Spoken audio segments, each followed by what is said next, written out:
Introduction to Derivatives. Inquisitive Learning. What are derivatives? Derivatives are the financial instruments whose value is determined by the value of underlying. The underlying can be stocks, indices, currency, commodities, etc. Example: farmers face price uncertainty for their crops as the demand-supply scenario post-harvest can't be predicted.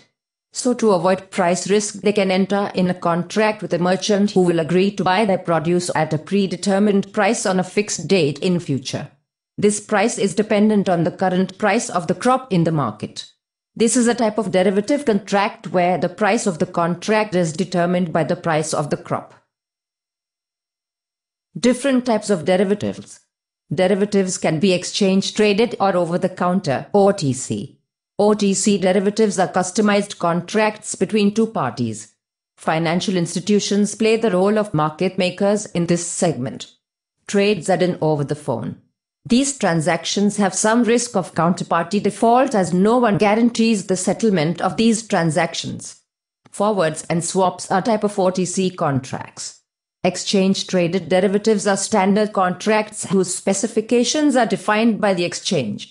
Market participants transact in these derivatives through exchange, which guarantees the settlement of these contracts. Trading is done through electronic platforms where clients can directly enter their orders. Futures and options are type of exchange-traded contracts. How are derivatives useful? Derivatives are used for different purposes. Hedging: when a person has a position, long or short, on underlying asset, he is exposed to the price uncertainty. A hedger takes an opposite position in the derivatives markets to what he has in the underlying market. For example, a farmer faces a risk that price of crop will go down by the time of harvesting. He has a long position on crop as he will benefit if the price goes up and loses if the price goes down.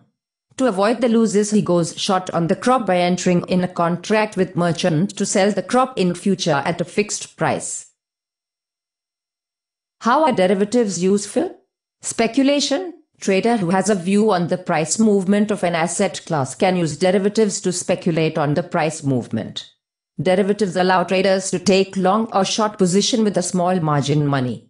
For example, a trader who is bullish on Nifty index will buy Nifty future contract on NSE. Although the value of one contract is 2-3 lakh, but trader has to pay only 20-25,000 as margin money to take the position. This concept is called leveraging.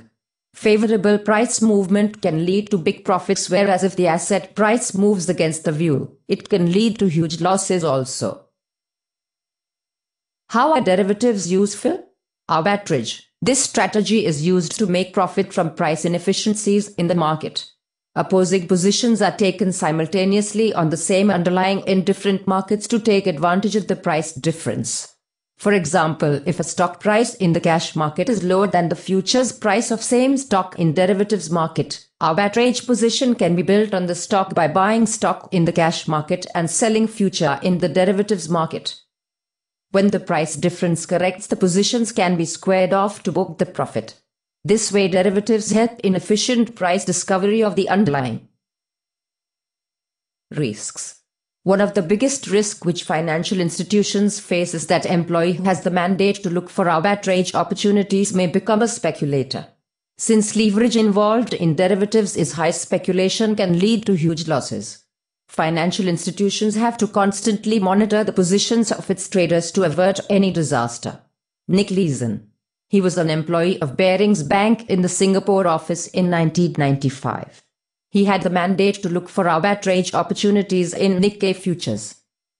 Over time, he began taking speculative position and incurred losses. To recover the losses, he took bigger bets and suffered heavy losses. By the time his activities came to bank's knowledge, losses scaled up to $1 billion, which led to bankruptcy of the bank.